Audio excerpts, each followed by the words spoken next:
Welcome, dear listener, to a quiet journey through time and tradition, where the soft footsteps of those who came before still echo faintly in the air, and the gentle murmur of old rituals lingers like a whispered secret carried on the breeze. Tonight, we will wander slowly through a world long past, a world where every step beyond a familiar threshold was marked by strange and beautiful ceremonies, moments woven with hope, protection, and the unspoken bonds of love. As you settle in, let your mind drift softly into the gentle rhythms of history, where the act of leaving home was never taken lightly, but embraced with solemn care and ancient wisdom. Together, we will explore the curious and sacred rites people performed before stepping into the unknown, rituals that blended earth and spirit, fire and water, words and silence, all meant to guard the traveler's path and cradle their soul. Through the coming story, you will feel the warmth of hearth fires, the fragrance of burning herbs, and the quiet strength of those gathered to send a loved one forth with blessings wrapped around their shoulders like a protective cloak. We will walk beneath ancient oaks, linger at village crossroads, and stand at doorways heavy with meaning, hearing the soft chants, the whispered prayers, and the steady heartbeat of community.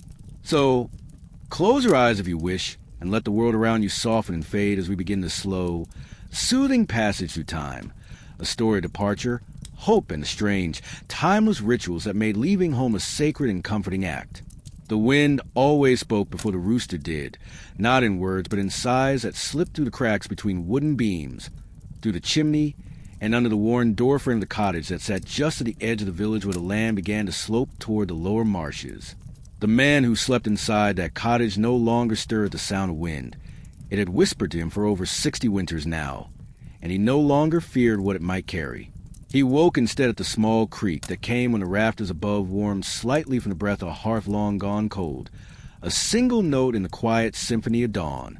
He opened his eyes slowly, not because he was tired, but because there was no need to open them quickly. Time moved differently for those who walked alone each day, and he had long since stopped counting his days and hours. The bed was not soft, but it was familiar, and the blanket over him was not warm, but it was sufficient. He pushed it back in one fluid motion, the way he had done each morning for decades, his feet finding the packed earthen floor with no hesitation. A few joints protested, but they had done so for years, and their resistance was now just part of the ritual, as constant as the fog that hugged the hills beyond his fields. He did not yawn. He did not sigh. Instead, he sat very still on the edge of the bed, his toes curling into the cool dirt, and he listened. The silence of a pre-dawn house is different from the silence of night. It is not empty. It is not hollow. It is full of the things yet to happen, full of breath not yet taken, steps not yet walked, and words not yet spoken. In that silence, the man let his fingers rest on his knees, and he waited. He always waited for 3 heartbeats before standing. Not 2, not 4, 3 exactly. He did not remember when he began doing that. Only that one morning long ago, in the time when his wife still whispered to him in sleep, he had done it once, and the day that followed had been unusually kind. The potatoes were good that year, and the wolves had stayed away from the goats.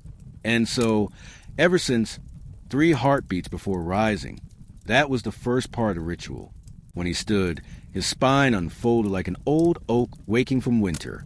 He moved slowly across the single room, past the small table where a cup still sat from the night before, past the hearth where cold grayish lay beneath a sleeping log, and toward the door, a heavy wooden slab worn smooth where his hand had passed over it countless times.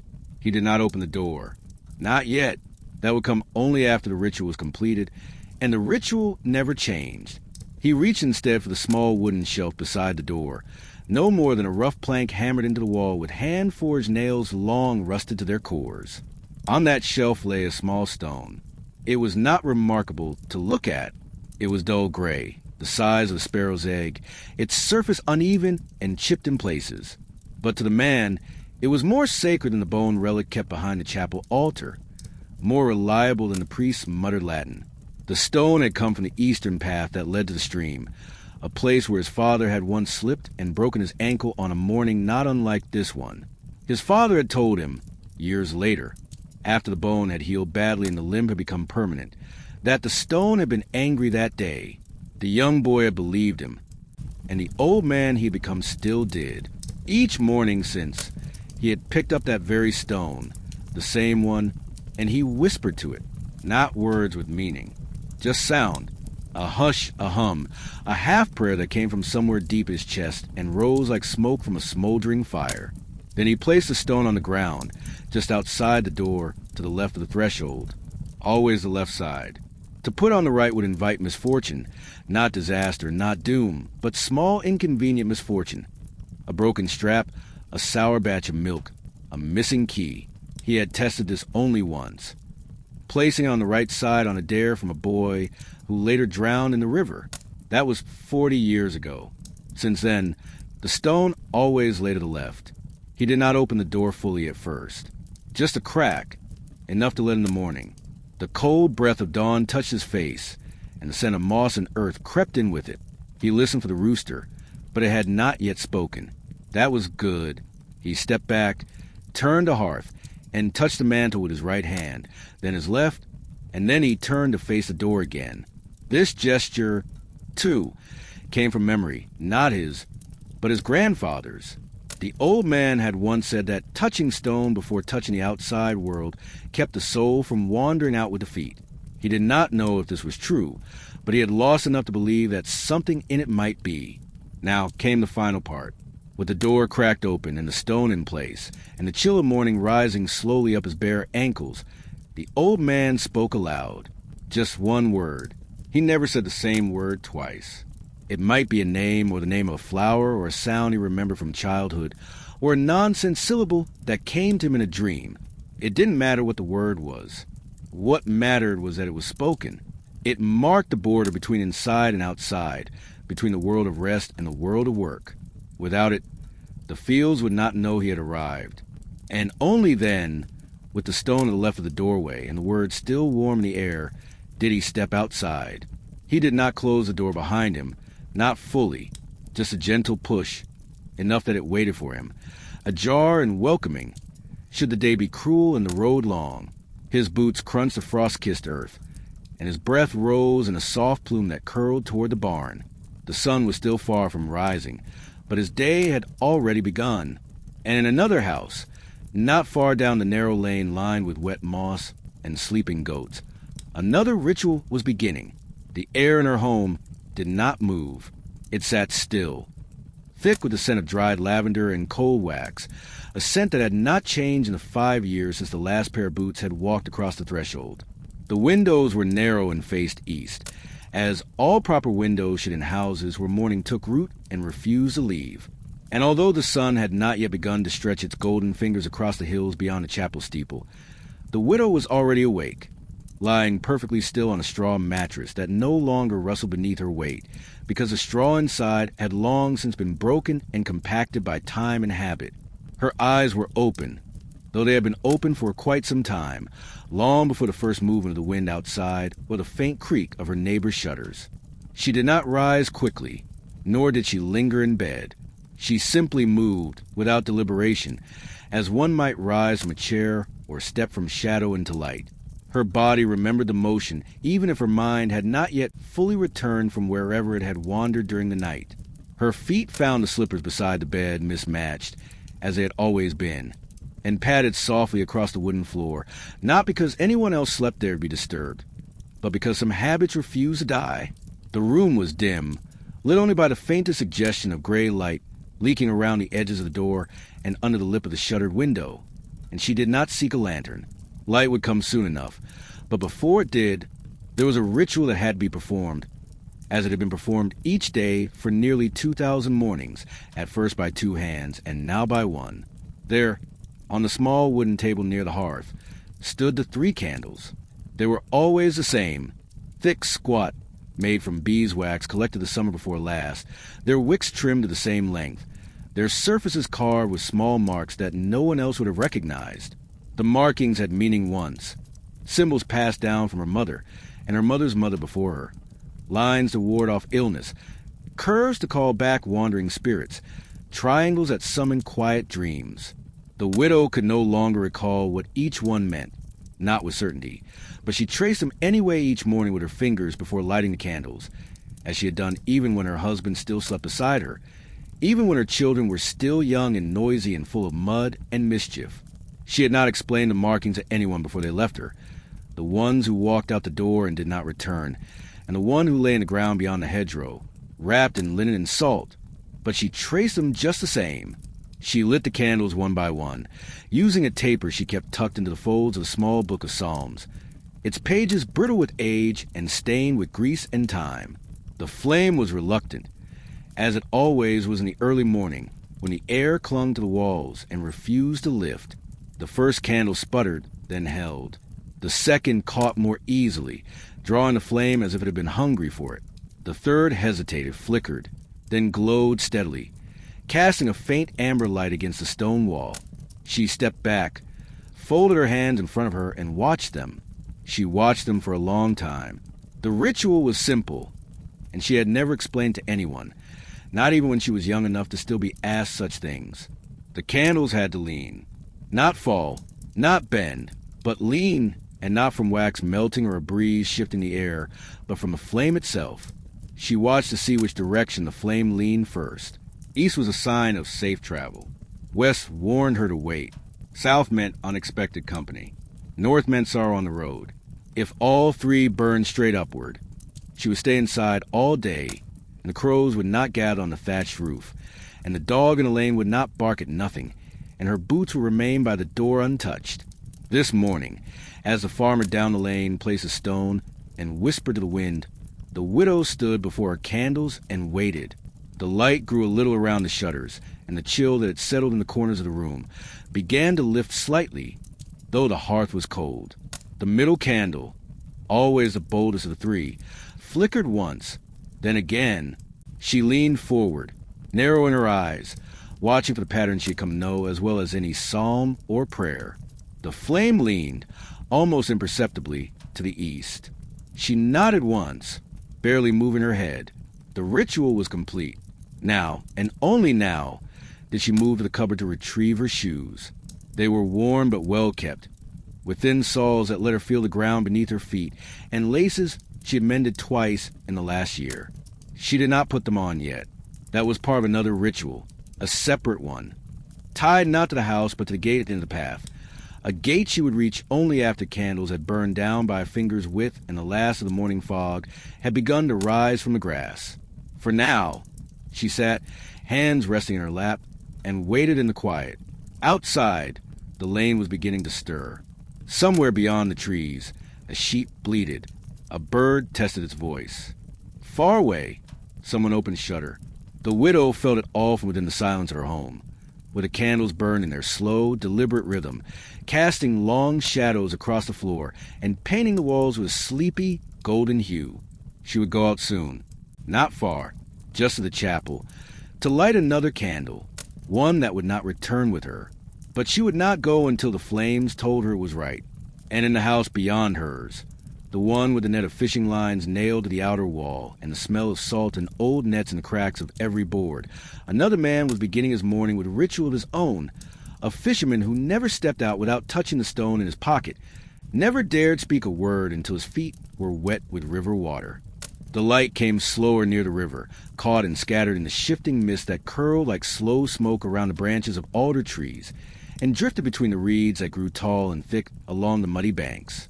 The fisherman's cottage sat just beyond the last bend in the lane, its sloped roof patched with tar and rope, its walls bowed slightly from the pull of time and weather, and its windows crusted with the salt that clung to everything he touched. It was the sort of place that no one ever visited unless they were invited, and he never invited anyone. His world was quieter than most, shaped by water and tide, by creaking oars and soft rains, and he moved through it with the careful rhythm of someone who understood that even small noises could wake things best left undisturbed. Inside, the fisherman sat at the edge of his narrow bed, his elbows resting on his knees, his eyes not quite open, his mind not quite anchored. He had woken earlier, as he always did, not from a sound, but from the absence of one. There was a particular hush that came just before the first gull cried, a silence that pressed softly against the skin like a damp cloth, and that was when he stirred, not startled, not reluctant, but with a slow, practiced grace that made no more sound than the fog against the window pane. The hearth had gone cold in the night, but he made no move to relight it.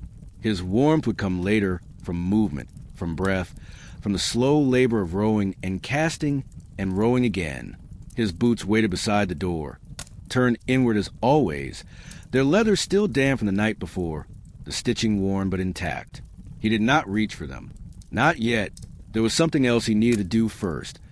Something he had done every day since he was a boy, long before the lines in his hands deepened, long before his voice grew soft from disuse and solitude. He stood slowly, joints murmuring their quiet protest, and crossed the room to a shelf above the small table, where he kept his knitting needles and the tin cup that tasted of metal and old coffee. Upon that shelf, in a small wooden bowl carved with spiral grooves, lay a single smooth pebble. It was black, almost perfectly round, with a surface so polished it caught the little light that seeped through the cracked shutters and reflected it like water. He did not know what kind of stone it was. It had not come from the river. It had not come from anywhere nearby.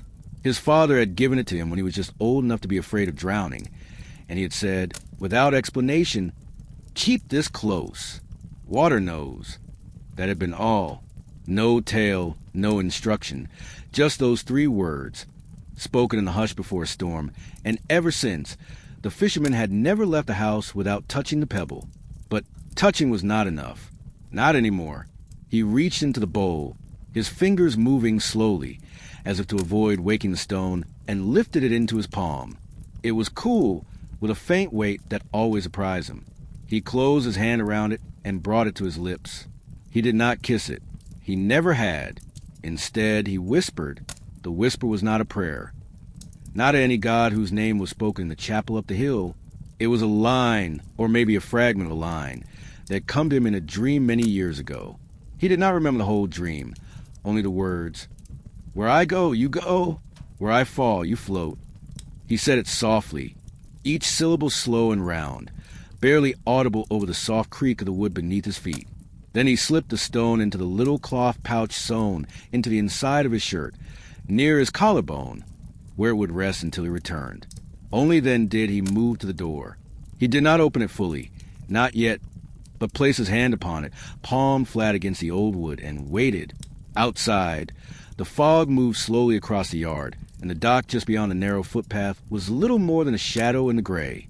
He waited for the first sound of water, not the river, which always whispered, but the sound of dripping, a single drop, falling from the broken edge of the eave above the door. That was the signal. When it fell and struck the stone just outside the threshold with a soft, clear tick, he would step out. It was a small thing, but he believed it mattered. He stood there for a while. Some mornings it came quickly, others it did not come at all, and on those days he would sit quietly at the edge of the dock, not casting, not speaking, not moving, just watching the water until the mist lifted. But today, the drop came early. It fell with the same sound it always made, a small, sharp, pure note in the stillness, and he opened the door with care, moving it only far enough to slip through sideways, as if trying not to disturb the air too much as he entered the world beyond the walls. The fog met him like an old friend, wrapping gently around his shoulders, muting the colors of the morning, softening the edges of the trees and the outline of the boat tied loosely to the mooring post. He walked slowly down the path, feet sinking slightly in the damp earth, hands kept low and relaxed at his sides. At the dock's edge, he paused. This was the final part of the ritual, the one that could not be rushed, the one that had kept him safe through storms and stillness alike. He knelt at the edge of the dock, one knee pressed against the warped wood, and dipped his right hand into the river. The water was cold, as it always was, and he let it flow through his fingers, let it fill the spaces between his knuckles, let it take the warmth from his skin without complaint. Only after he felt the chill reach the bones of his hand did he speak, again in whisper, again the same words. "Where I go, you go. Where I fall, you float." Then he stood, wiping his hand dry on the inside hem of his shirt, and stepped into the boat without looking back. Behind him, the cottage door remained slightly ajar, just enough to let the mist drift in if it wished, just enough to let the house breathe while he was gone. And far above the river, near the chapel with its tilted cross and crooked bell, a midwife was tying a red cord in silence, preparing to leave her home with hands that remembered more than they revealed, beginning her own quiet ritual. as the village slowly stirred beneath the weight of another day. The cottage nestled just beyond the chapel, halfway up a narrow slope where moss clung thick to every stone, and the ground stayed damp even in summer. It was a house built not for beauty but for necessity, its roof sagging gently under the weight of too many winters, its shutters clinging stubbornly to iron hinges rusted to the color of dried blood. Ivy crawled up the southern wall, tracing its tangled pattern across the rough lime-washed stones, as though nature itself had tried to stitch the house into the hillside. The air around it always smelled faintly of sage and bitterroot. Scents that clung to the doorway and soaked into the wood of the lintel, whispered into the cloth of cloaks that brushed against it. It was the home of the midwife, the oldest woman in the village who still moved with purpose, whose hands had held more hearts before their first beat than most priests had blessed in their lifetimes. Inside, the morning was already stirring, though no bell had rung and no rooster had yet cleared its throat. The light was dim, filtered through oil parchment windows and softened further by the weight of hanging herbs, dried for months and suspended in tidy bunches from the rafters. The ceiling was low enough that taller men bowed their heads when they entered, though few dared enter unless they had no choice. For though the midwife's skills were trusted, her knowledge made people uneasy. She had lived longer than most, seen more than most, and remembered more than she ever let on. There were those who said she spoke with crows, that she could tell if a child would live, or not by the shape of its mother's breath. But no one said these things too loudly. She sat on the edge of her stool, a short, three-legged thing carved long ago by a husband whose name she no longer used, and she leaned over her lap with careful concentration, her fingers moving slowly but without hesitation. In her hand was a length of red cord, bright even in the gloom, its threads twisted tight, its ends frayed and darkened from use. She wound it once around her left hand, then once around her right, then looped it 7 times, each knot formed with deliberate motion, each pull gentle but final. It was not thread for sewing nor twine for binding, but a charm, a ward against confusion, against the restless spirits that might lurk along the village paths or drift into a birthing room to twist a newborn's fate. The cord would stay with her throughout the day, wound around her wrist like a bracelet, its knots hidden beneath the fold of her sleeve. It was the first thing she touched in the morning, and the last thing she unwound at night. She had begun to practice long ago, not from any book or spoken lesson, but from the trembling memory of a cold night when the child did not breathe and the mother wept into her own blood. That was the night she began tying knots. Not for beauty, not for meaning, but to keep her fingers busy while she waited for the world to make sense again. And ever since, she had found that when the knots were tied just so, the day unfolded more gently. The horses did not stumble. The children did not cry as loudly. The mothers bled less. And so the ritual stayed, woven into the start of each day. The room around her was quiet, save for the faint creak of the roof beams and the occasional crackle of dried leaves shifting slightly in the hanging bundles above. A small fire smoldered in the hearth, not for heat, but for smoke, to carry the scent of juniper through the house and into the seams of her robe, where it would linger like a shadow of safety. She moved with slow intention, standing only when the final knot was tied, and the cord sat snug against her wrist. She did not look at it. She never did. The knots were not for seeing. They were for knowing. Her satchel was already prepared. It always was, packed before dusk the evening prior, its contents arranged in a way that had not changed in 30 years. There was a length of linen, folded 3 times and pressed flat between 2 boards, a clay jar of salve, a wooden spoon, a bundle of dried nettle wrapped in oilcloth, a small carved figure, a mother and child locked in a silent embrace. She did not believe it held any real power, but she believed in what it meant to others, and that, she had learned, was nearly the same thing. The satchel rested beside the door, leaning against the threshold as if waiting to be noticed.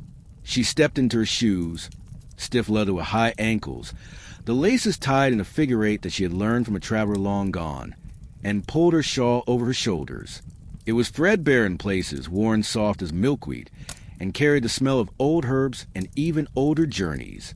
She moved toward the door, not with haste, but with the gravity of someone who knew the importance of timing. To leave too early was to miss a sign. To leave too late was to tempt sorrow. The midwife had long ago learned to feel the moment when it arrived, not by sight or sound, but by something deeper, something that fluttered in the chest and settled behind the eyes. She placed her hand on the doorframe and whispered the name of the unborn child. She did not know if the mother had chosen one yet, but the name came anyway, unbidden, quiet as breath. The ritual was not complete without it. Names had power, and to speak one before birth was to light a path through the unknown. Then, with the red cord tied tight and the scent of juniper clinging to her sleeves, she opened the door and stepped into the damp morning. Mist hung low in the village now, thick and silver, brushing against the roofs and softening the outlines of the hedgerows. She moved through it without hesitation, her boots silent on the path, her breath steady, her eyes fixed on a place not yet visible but already certain. Behind her, the cottage stood still and waiting, the herbs above the doorway rustling slightly in a breeze that did not touch the ground.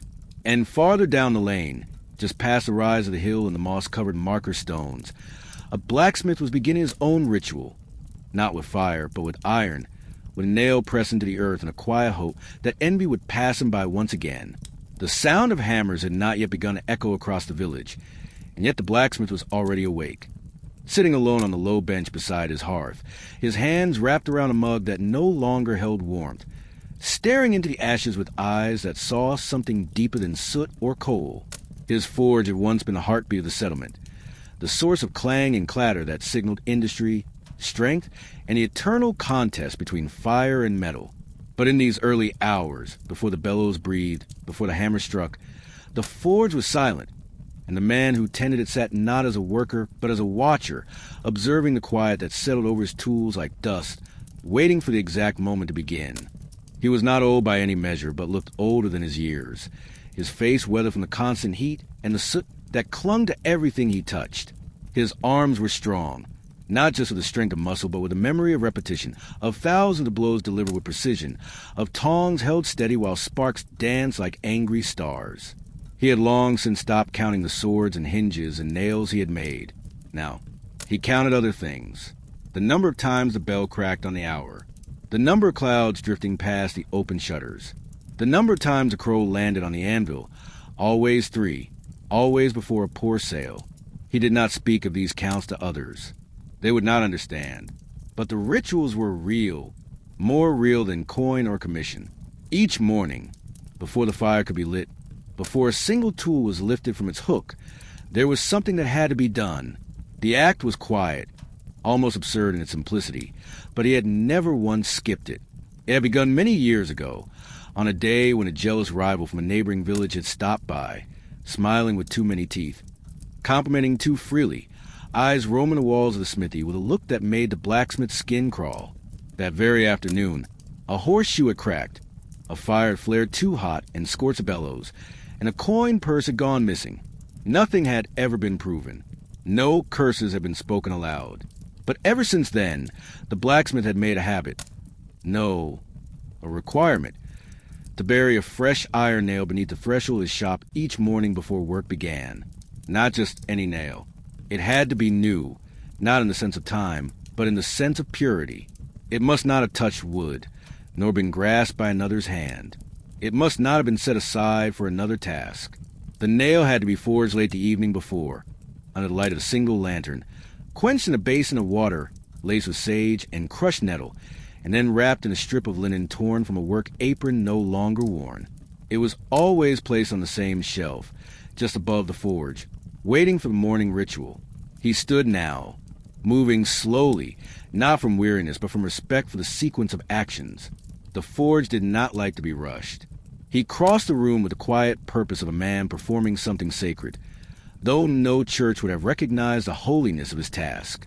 Reaching the shelf, he took down the wrapped nail and held it in both hands, thumbs brushing gently across the folds of linen.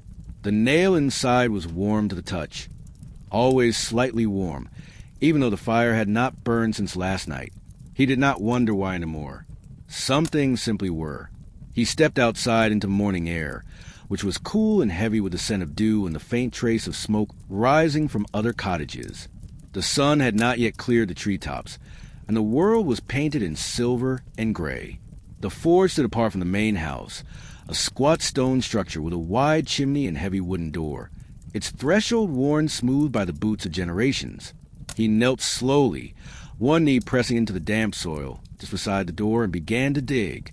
He did not use a tool. His fingers were strong enough, and the earth yielded easily to his calloused touch. He scooped out a small hollow, no deeper than his thumb, and unwrapped the nail with care, laying the strip of linen aside as though it were too fragile to discard. Then he placed the nail into the hollow, point down, head barely visible above the dirt. He covered it slowly, pressing the soil down with 3 firm motions, then brushing the surface flat with the side of his palm. No words were spoken. He had learned early that silence was stronger than any spoken charm. When the earth was smooth and the nail buried, he stood, wiped his hands on the cloth, and hung it on a small peg beside the forge door, a row of pegs, each one holding a strip from a different apron, each one used once and only once. There were dozens of them now, fluttering faintly in the morning breeze like the faded banners of a forgotten army. He never reused the cloth. That, he felt, would break the chain.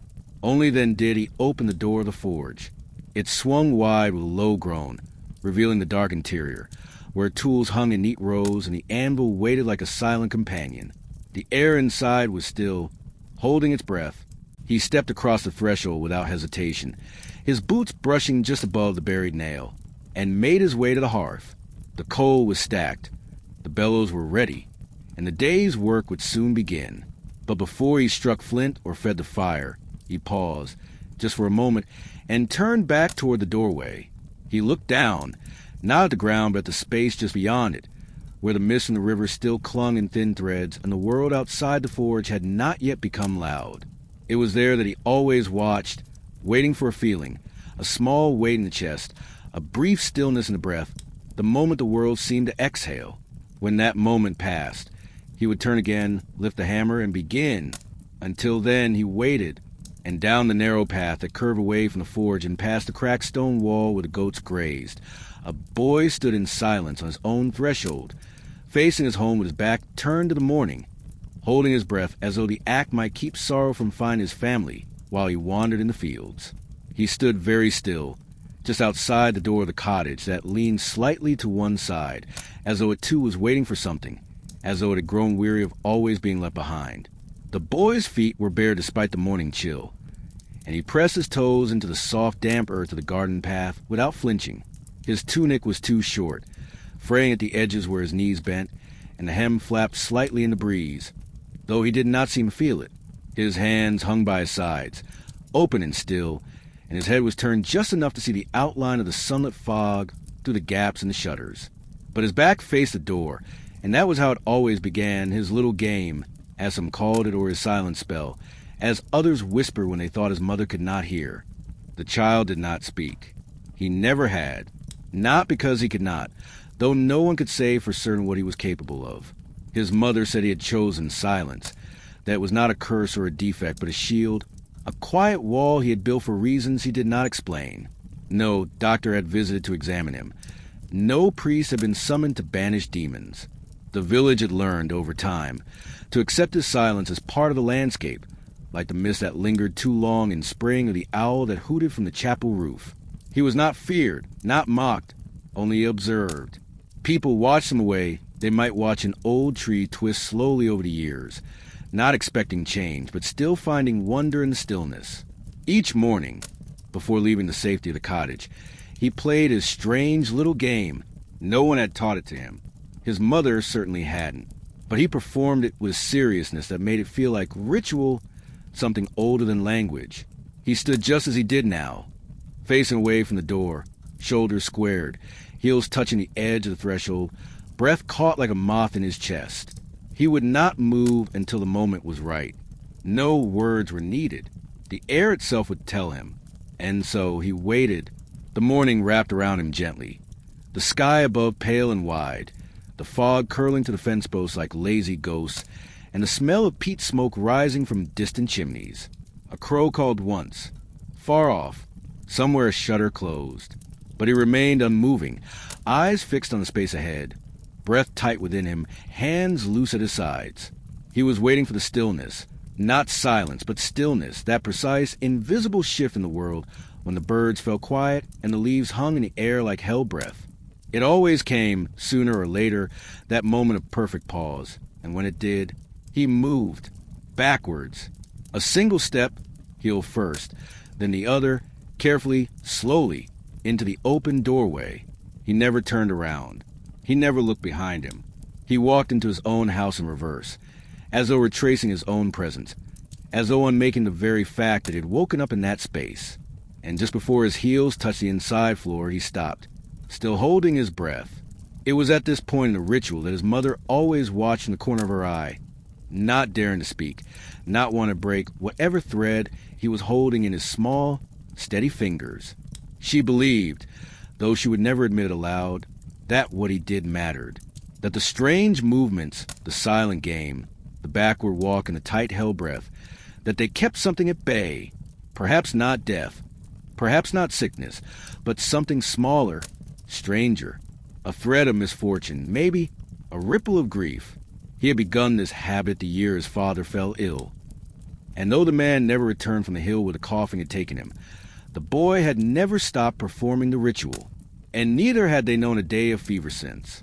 Now, with his heels brushing the wood of the doorway, he let his breath out slowly, soundlessly, and stepped fully inside. His mother smiled, though he did not look at her. He never did until the ritual was done. He crossed the room to a small stool beside the hearth, sat down with folded legs, and placed a single dry bean on the floor in front of him. There was a basket of them beneath the bench, dull brown, each with a tiny nick or mark scratched into it. One bean for each day. He had drawn a symbol on this one with coal, a small cross beneath a circle, a sign only he understood. The symbols changed each morning. She had once tried to ask what they meant, but he had only looked at her with a stillness that made her feel as though she had asked the wrong question.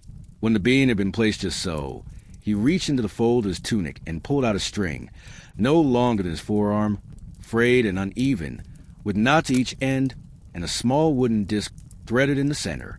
He held it in both hands, looped it around his thumbs, and spun the disc once, watching it twirl and untwirl as if it held the answers to riddles he would never voice.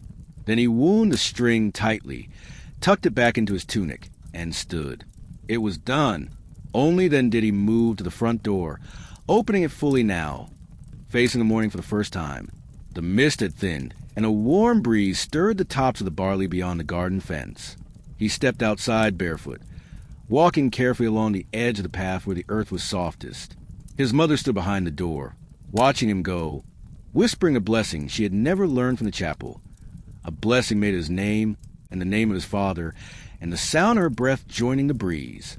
And further down the lane, as the boy vanished behind the tall hedges and disappeared into the hush of the trees, a man knelt beside a small bundle of belongings, whispering not to a bean or a nail or a flame, but to a gourd, dry and hollow and old, into which he spoke names only he remembered, preparing to leave a village on a pilgrimage none dared to attempt in silence.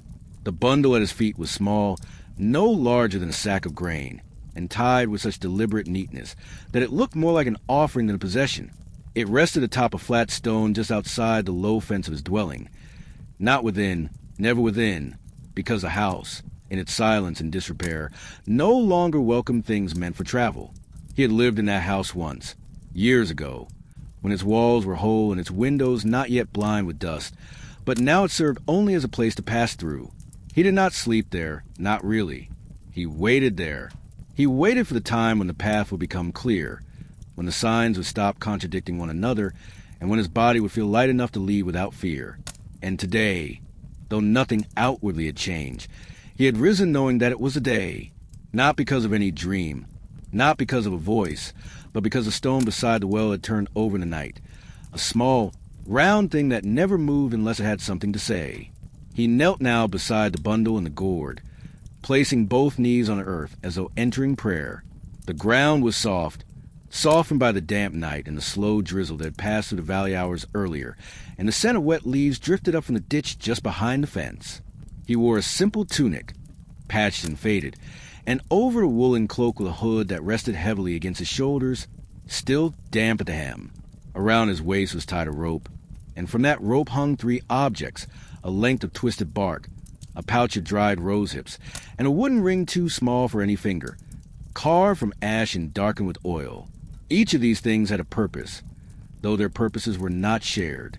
He had never spoken of them to anyone in the village, and none had asked. The pilgrim was a man apart, and he had made himself so. The gourd sat before him, round and hollow, its once yellow skin now dull with age, its surface etched with shallow lines in a pattern that no longer made sense even to him. It had once been a vessel for water, carried by his father and his father's father across roads long vanished into weeds and mud, but he had never used it for drinking. It held something else. He had hollowed out himself, decades ago, carefully scraping the insides clean, smoothing the walls, sealing the cracks with beeswax and breath. And now it was only for voices. He reached for it with both hands, lifting it from its resting place with the care one might use with an infant. It made no sound. It never did. Yet when he held it, when his fingers wrapped around its smooth curves, he always felt the hum, a soft vibration, low and steady, as though it would remembered every name it had swallowed. For that was the ritual. Before leaving home, he would whisper the names of those he feared to forget, not to preserve them, not to honor them, but to carry them, so that if he died on the road, someone, somewhere, might one day find the gourd and listen. He brought it close to his lips, tilting it slightly, not enough to let the small cork stopper fall, but enough to speak into the tiny mouth carved near the top. His breast stirred faintly against the waxed edge, and then he began. The first name was his mother's, not the name others used, not the short, worn syllables the baker's wife muttered or the ones etched on the old grave in the meadow, but her true name, the one he had heard only once, when she was ill and half dreaming, her voice soft as featherfall, whispering it to no one in particular. He spoke it now into the gourd, slowly, letting each syllable sink into the hollow space. The second name was his brother's, a name once shouted across fields in laughter, now sealed away under soil that would not yield wheat. Then the third name and the fourth, and on, each one a small tether to a world that would no longer claim him. There were over 24 names. He did not rush. He never did. Between each one he paused, not to breathe, but to listen. For sometimes, if the name was too heavy, the gourd would murmur back, not in voice, but in weight, in warmth, in a faint resistance that made him wonder if perhaps he should not continue. But the gourd accepted them all today. No name was refused. When he was finished, he sealed it once more, pressing the cork into the tiny hole, then tying a leather strip around the neck with 3 knots. Each one a promise that the names would stay inside until he was ready to open them again. He kissed the gourd, not out of reverence, but out of memory. Then he placed it into the center of his bundle, wrapping it tightly in linen, securing it with a crisscross of rope that had been coiled beside his bed for over a year, waiting for this day. He rose slowly, every movement deliberate, his joints stiff from kneeling, his knees wet with earth.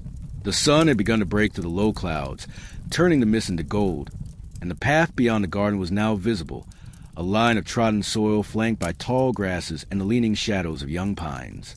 He hoisted the bundle onto his back, adjusting the strap across his chest, and looked back at the house one final time. The door was ajar. It always was. He had left it that way before every journey, even though he had never taken one. It had become part of the ritual, a promise to return, or at least to believe he might. He did not speak. He did not wave. He simply stepped forward onto the path, his boots sinking slightly into the wet ground, and began walking. The village did not watch him go. No one stood at the gate. No hand was raised in farewell. He had lived too quietly for fanfare, and that was how he wanted it. But as he passed beneath the old sycamore tree at the edge of the village boundary, he paused. There, nailed to the bark just above eye level, was a feather, dark brown, tipped with white, quivering slightly in the morning breeze. He smiled. It was a sign he had waited for, the last piece of the ritual, a token left by someone who remembered, who had not asked, not spoken, but understood. And as he disappeared down the winding path into the forest, far behind him in the village, a woman with silver-threaded hair knelt beside her hearth, arranging dried flowers in a bowl that no longer held water, whispering their names as she placed them, one by one, as she always did before stepping beyond the door. For she believed that to forget a flower's name was to lose the memory of its blooming. The widow's cottage sat just beyond the outer edge of the village, where the earth began to slope upward toward the ancient woodland that stretched like a dark sea beneath the morning sky. The walls, built from rough-hewn stones gathered from the fields and held together with clay and stubbornness, were softened by years of moss and climbing ivy, whose leaves curled in delicate spirals around the weathered window frames. The roof sagged in places, heavy with thatch darkened by countless rains, and the wooden door, though sturdy, bore the marks of time, splintered edges and a latch that never quite fit its catch. The garden outside was small but vibrant in its own quiet way, a patchwork of herbs and wildflowers, arranged not for beauty, but for remembrance. Inside, the widow moved slowly, as if she were part of the shadows themselves. The morning light filtered through the narrow windows, casting long, soft beams across the floorboards worn smooth by years of bare feet. She carried a shallow bowl in her hands. Simple, earthenware, cracked at the rim but mended with care, filled with dried flowers gathered from the garden and the woods beyond. Each bloom had a name she whispered as she placed it in the bowl. Lavender for calm, rosemary for memory, thyme for courage, and marigold for protection. The colors were faded, muted by time and dryness, but the scents lingered faintly, like the echo of a forgotten song. This ritual was hers alone. No one had taught her to gather and arrange the flowers. No one had spoken the meanings tied to each petal or stem.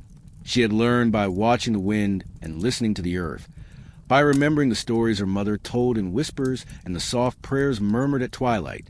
The bowl was not meant to be seen, not meant to be admired, but to carry the names of those who had passed and those who had yet to return. It was a vessel for memory, a silent prayer that bound her to the living and the dead alike.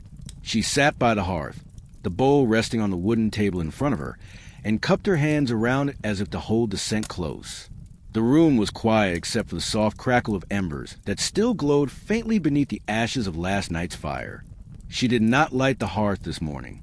The warmth was in the bowl, in the weight of remembrance that filled the air like a gentle fog. Her fingers brushed lightly over the flowers, tracing the fragile outlines of petals brittle with age. Each one was a story. A child lost too soon, a husband who never returned from the fields, a neighbor taken by fever in the depths of winter. She did not name the stories aloud. They were too heavy to speak. Instead, she breathed in their essence, letting the scent fill her lungs and steady her heart. Outside, the village stirred slowly. A rooster crowed faintly in the distance, the sound carrying softly through the mist. A dog barked once, then was still. Somewhere a child laughed, though the sound was distant and fleeting, like a bird's call across a wide valley. The widow closed her eyes and allowed herself to drift with these noises, the small, comforting signs of life moving around her like the slow turning of a great wheel. The bowl was not merely a collection of dried flowers. It was a reminder of the fragility of life and the strength of memory. She had placed a single sprig of rosemary near the edge, the leaves still green against the faded blooms, a symbol she had chosen herself many years ago, a promise that memory would not fade completely, even as the years piled one upon another like fallen leaves. Her hands moved now with deliberate care, lifting a small knife from the table and using it to cut a length of red thread. She wound the thread carefully around the bowl's cracked rim, binding the flowers of the vessel in a loose, uneven braid. It was a gesture both practical and sacred, meant to keep the petals from scattering and to hold the memories tight. The thread was worn but strong, dyed with berries picked last autumn, and soaked in water from the well. The ritual was nearly complete, but she did not rise. Instead, she sat with a bowl cradled in her lap and spoke softly, her voice barely more than a whisper, a prayer not for the living or the dead, but for the journey in between. "Carry them with you," she said. "Wherever you go, remember us as we remember you." She repeated the words twice, 3 times, each utterance a feather carried on the breath. The bowl, the flowers, and the thread were her connection to a world that was shifting beneath her feet, a world where those who left the village might one day return or might not, but would never be forgotten. When the prayer was finished, she placed the bowl back on the table and rose slowly, moving toward the door. She did not rush. She did not hurry. The village waited patiently beneath the pale morning sky, and the house, with its cracked walls and moss-covered stones, held its breath as she stepped outside. The air was cool and fresh, filled with the scent of damp earth and growing things. The garden greeted her with the quiet rustle of leaves and the soft hum of bees beginning their morning work. She paused by the gate, resting her hands lightly on the wood worn smooth by years of touch, and looked down the path that led toward the heart of the village.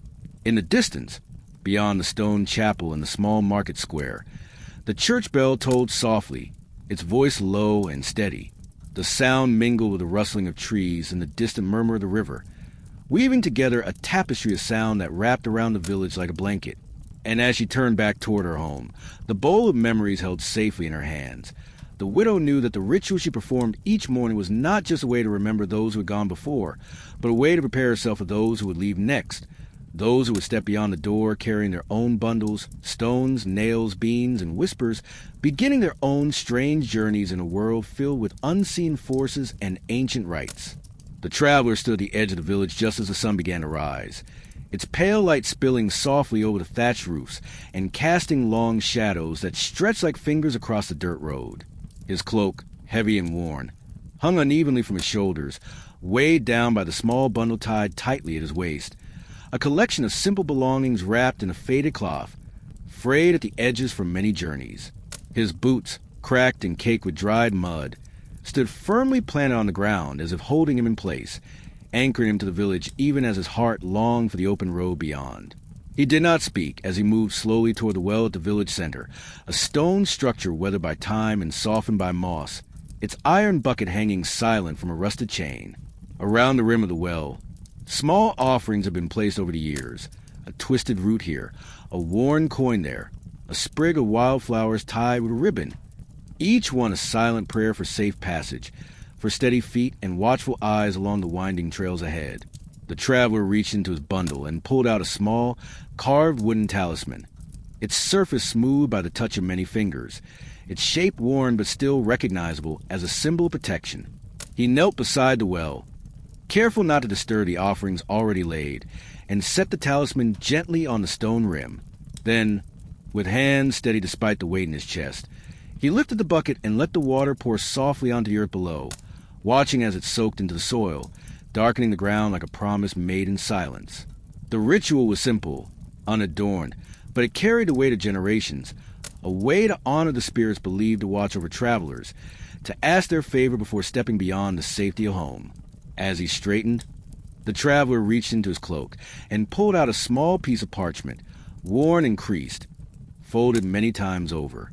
With a slow, deliberate motion, he unfolded it and traced the faded ink with a finger, reading the names written there, names of those he carried with him on this journey, not just in memory but in spirit.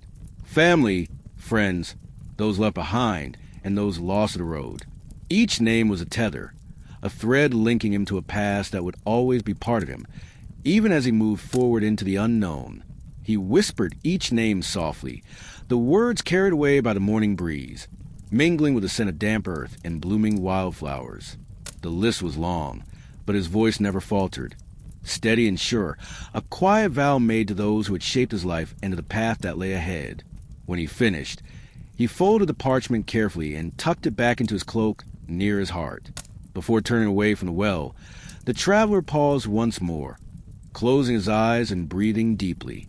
He felt the weight of the village around him, the stones beneath his feet, the trees whispering overhead, the distant call of a bird, and he carried it with him, not as a burden but as a shield. The ritual was complete, and he was ready. With one last glance at the village rooftops bathed in soft morning light, he stepped onto the path leading out of the settlement, the soft crunch of his boots on the dirt road marking the beginning of the journey, both physical and unseen. Behind him, the well stood quiet, its surface still, the talisman resting gently on its rim, waiting to be called upon again.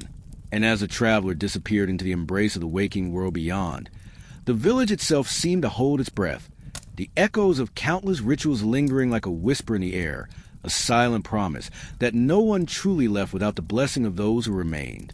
The warm, yeasty smell of bread rising filled the small kitchen long before the baker opened his eyes, a scent so familiar it seemed to wrap around the village like a comforting blanket, even on the coldest mornings. His cottage sat close to the village square, where cobblestones bore the marks of countless footsteps, and the chatter of early risers drifted faintly through shuttered windows. Though the day was still young, The baker moved through his routine with practiced ease, his hands recalling the shapes and textures of dough as if guided by memory alone. He began each morning by lighting a small candle carved from beeswax, placing it carefully on the windowsill where its flickering flame could catch the first rays of dawn. The candle was not for light, for the kitchen was already brightening, but for ritual, a symbol of warmth and protection that had been passed down through his family for generations. He whispered a prayer under his breath, words softened by age and repetition, asking for the blessing of the hearth, for the safety of those who would eat his bread, and for the steady rise of the dough, both in the oven and in the lives of the villagers. With the candle burning steadily, the baker set about preparing the dough. He measured the flour with reverent care, the white powder spilling softly into the wooden bowl like fresh snow on the ground. Water, warmed to just the right temperature, was poured slowly, the liquid catching the light as it fell in steady streams.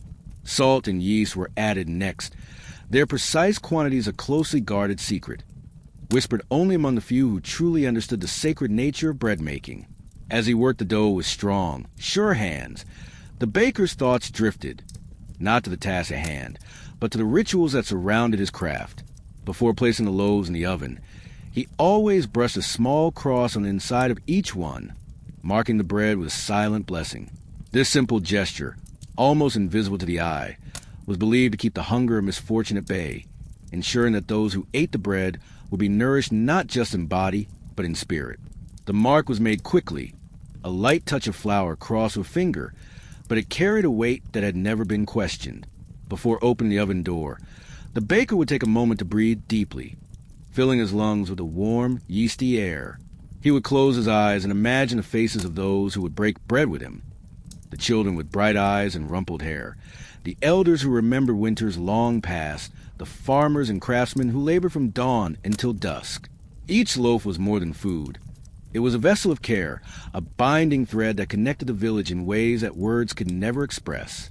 And then, with hands steady and heart full, he would place the loaves inside the hearth, the orange glow of the flames flickering behind the iron grate. The heat would rise slowly, transforming the dough into golden crusts, filling the cottage with the promise of sustenance and home. The baker's final morning act was to open the window wide, letting the warm scent drift into the street, a subtle invitation to all who passed. He would imagine the bread nourishing bodies and spirits alike, carrying the warmth of the hearth into the cold corners of the world outside. The ritual was simple, yet it shaped the rhythm of the day, anchoring the village in a sense of safety and shared purpose. And as the sun climbed higher, casting long shadows across the cobblestones, the baker paused once more, placing his hands lightly on the windowsill, whispering a final blessing for the journey ahead, for those who would leave their homes that day, and for those who would stay behind, waiting. The weaving cottage rested on the village's fringe, where the last tendrils of cultivated land gave way to tangled brambles and tall grasses swaying softly beneath the early morning breeze. Its walls were built from sun-bleached timber, rough and weathered, while the thatched roof sagged slightly as if bowing to the passing of countless seasons. Through the small windows, faint beams of dawn light spilled into the shadowed interior, illuminating a loom that stood silent but waiting, a patient guardian of the threads that would soon be woven into cloth. Inside, the weaver sat before the loom with a stillness that seemed to echo the steady heartbeat of the village itself. Her fingers, though gnarled by years of careful work, moved gently over the skeins of yarn piled beside her, selecting strands of muted browns, soft grays, and faded blues, colors that spoke of earth and sky, of stone and water, of the quiet moments between day and night. She worked not merely to create fabric, but to uphold a ritual older than memory, a quiet blessing that accompanied every piece she wove and every journey those threads would make. Before beginning her day's labor, the weaver performed a ritual known only to those who understood the power woven into every thread and stitch. She would take a small bundle of herbs, lavender, sage, and rosemary, and lightly brush them over the loom's frame, as if whispering a prayer into wood itself. This act was meant to cleanse and protect the threads, to guard against the troubles that might unravel not only cloth, but lives. The scent of the herbs lingered softly in the air, mingling with the cool morning breeze that slipped through the open door and stirred the faint dust motes in the room. The loom's wooden frame was carved with symbols, worn smooth by hands long gone but not forgotten. The shapes, Circles intertwined with lines, knots looping endlessly, were believed to hold the power to bind and protect, to connect the weaver, the fabric, and the person who wore the cloth into a single, unbroken thread of fate. As the weaver's fingers began to move the shuttle back and forth, pulling threads taut and weaving them carefully into place, she hummed a tune low and soft, a melody handed down from her mother and her mother before her. It was not a song of joy or sorrow, but of steady endurance, a sound meant to lull the cloth into strength and resilience. Each thread she wove carried with it a blessing, though silent and unseen. The fabric would wrap travelers, shielding them from the cold and from harm, and yet it was more than mere cloth. It was a talisman, a quiet sentinel holding memories and prayers close to the skin. When someone wrapped themselves in her weaving, they carried a part of her ritual with them, an unseen bond that stretched like a delicate spider's web from the weaver's hands to the farthest corners of the world. Before she cut the finished cloth from the loom, the weaver would pause, laying her hands gently over the woven fabric. She closed her eyes, breathing deeply, and whisper a final blessing, a wish for safe passage, for the steady hands and watchful eyes of those who would journey far from home. Her voice was barely audible, a breath among the rustling leaves and distant calls of waking birds. She asked not for riches or glory, but for peace and protection, for the threads to hold strong through storms both seen and unseen. Once the blessing was spoken, she carefully wound the cloth into a roll, tying it with a thin ribbon of braided thread dyed a deep forest green. This color, chosen for its association with growth and renewal, was another layer of the ritual, a promise that no matter how far the traveler went, the fabric would carry the hope of return, the hope that the journey would end safely beneath the village's skies once more. The weaving finished, the woman stood and stretched, the aches of many years softened by the morning's quiet work. She stepped outside, the cool air brushing against her skin, carrying the sense of damp earth and wildflowers from the fields beyond. Around her, the village was beginning to stir. The sound of children's laughter, the clatter of carts over cobblestones, the distant murmur of voices carrying promises and farewells. She looked down the road leading away from the village and imagined the cloth she had woven wrapping around a traveler's shoulders, warding off wind and rain, carrying with it her silent blessing. It was a small thing, a thread in the vast tapestry of lives intertwined, but was a vital one, a quiet connection that bound the unknown paths of the world back to this one steady place. And as she turned back toward her cottage, the loom stood silent once more, waiting patiently for the next thread, the next blessing, the next quiet prayer to be woven into the fabric of life. The morning sun had climbed higher by the time the village blacksmith emerged from a small forge, where the scent of burning coal and hot iron clung like a second skin to the air.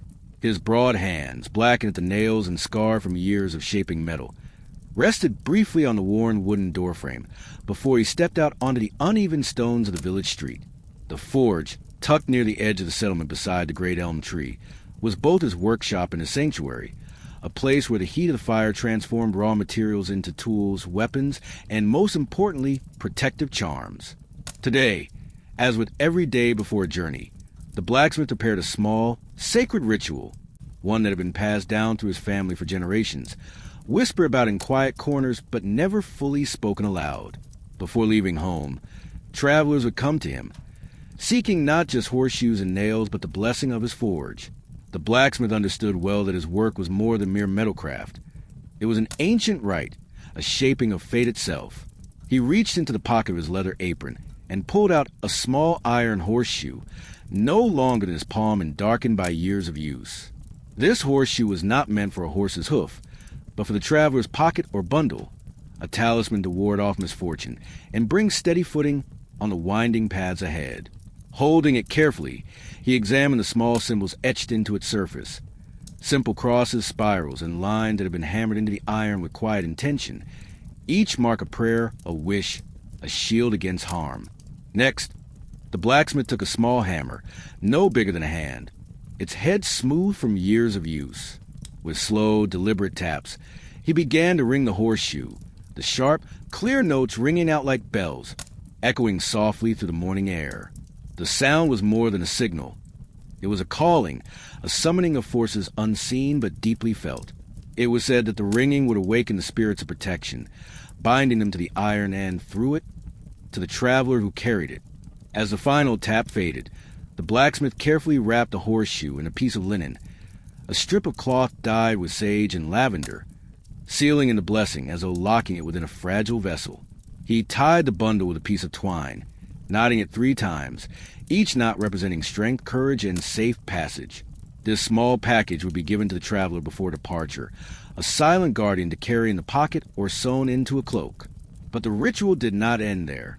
Before sending the traveler on their way, the blacksmith would lead them to the forge's hearth, where the fire burned low but steady.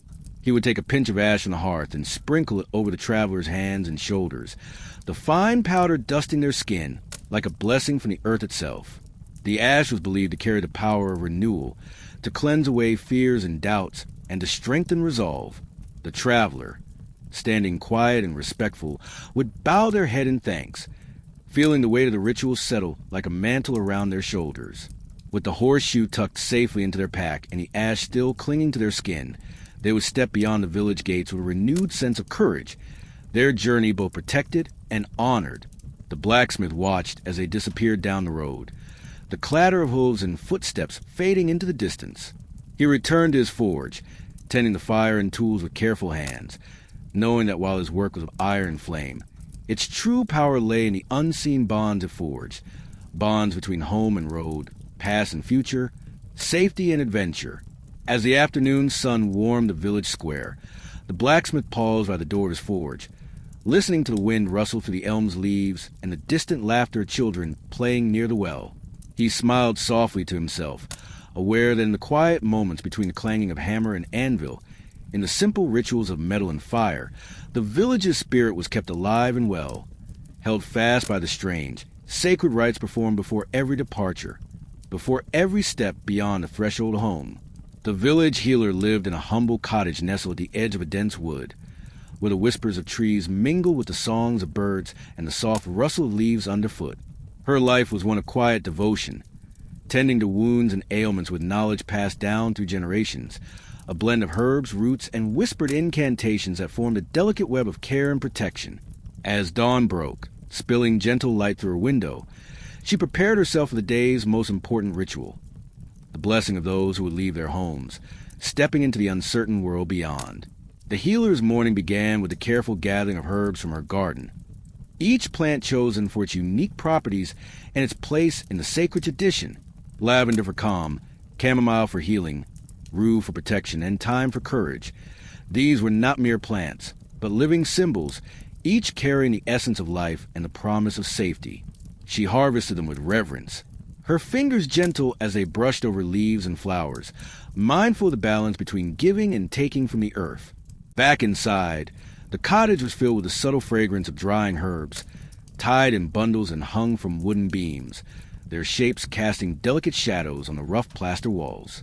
The healer arranged a small altar by the window, a flat stone slab draped with cloth woven by the village weaver, its threads still fragrant with the blessings she had woven into them.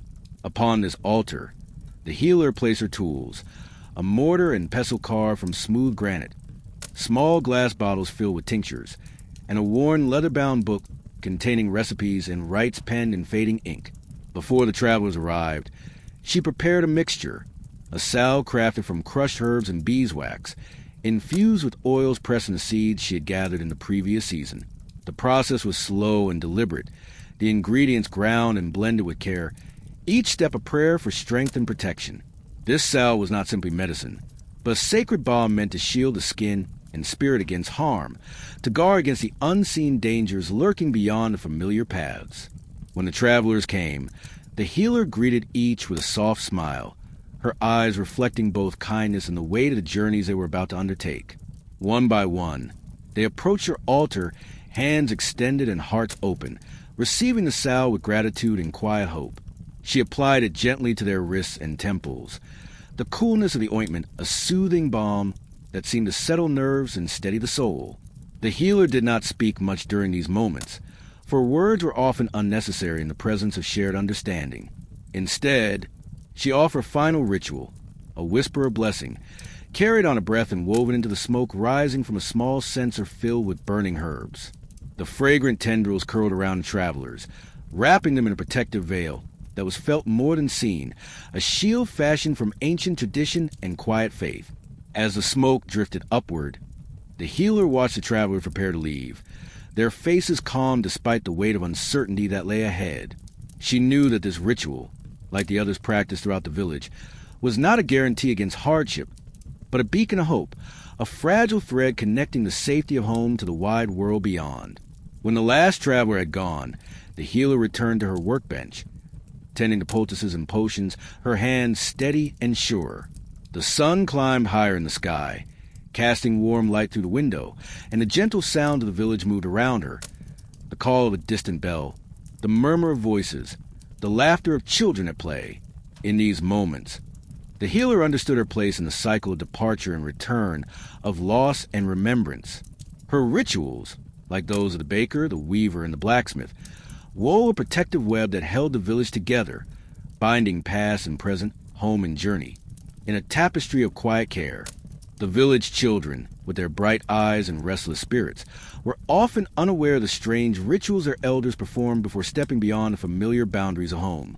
Yet, even in their innocent play, the echoes of these rites touched them subtly, weaving to the fabric of their days like a gentle breeze carrying whispered stories.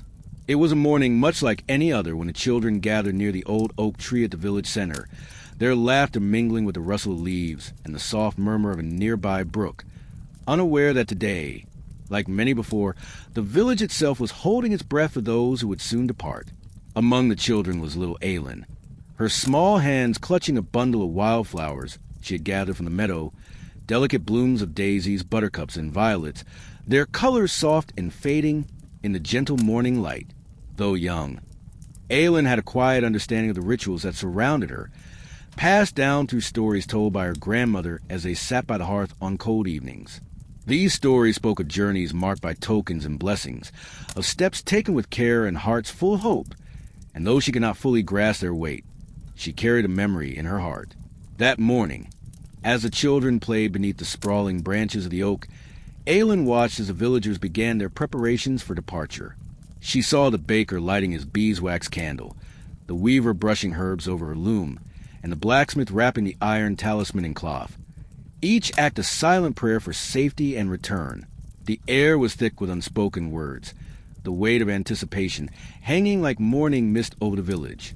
Aylin's mother approached her, taking the wildflowers gently from her hands and weaving them into a small wreath. The process was slow and deliberate, each stem bent and tied with strands of soft grass, forming a circle that symbolized protection and continuity. The wreath was not merely decoration, but a sacred emblem, meant to be worn by those who would leave, carrying with the essence of home and the hope of safe return. The children gathered closer, their voices dropping to whispers as the wreath was placed upon Aylin's head. She felt the cool touch of petals against her skin and the gentle weight of the circle resting lightly like a halo. Around them, the village seemed to quiet, the usual clatter of daily life softening as if honoring the moment. The ritual extended beyond the wreath. Aylin's grandmother, a woman whose face bore the lines of many seasons and whose eyes held the depth of forgotten stories, led the children in a song, a slow, lilting melody that rose and fell like the breath of the earth itself. The words were ancient, their meaning folded into the cadence rather than spoken plainly, but they spoke of journeys begun and ended, of the unseen hands that guide and protect. As the song wove through the morning air, the children joined hands, forming a circle beneath the oak's watchful boughs. Their laughter softened into quiet humming, a sound that blended with the rustling leaves and the gentle flow of the brook. For a moment, time seemed to pause, the village held in the delicate balance between departure and return.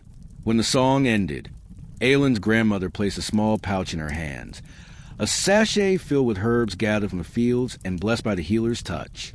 The pouch was meant to be carried on the journey, a talisman against fear and fatigue, a reminder of the village's love and the strength that could be drawn from memory. Aylin clutched the pouch close, feeling its rough fabric against her palm, and looked out toward the road that led beyond the village. She imagined the travelers walking beneath wide skies, their hearts buoyed by the rituals woven into every step, every breath.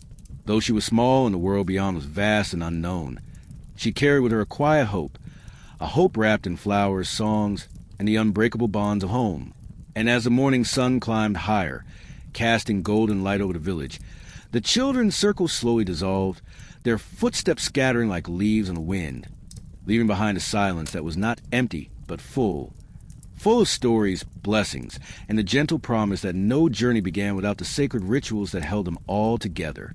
The village elder, a man whose face was a map of time itself, bore the quiet weight of many seasons lived and many lessons learned, each wrinkle telling a story of hardship, joy, and the ever-turning cycle of life.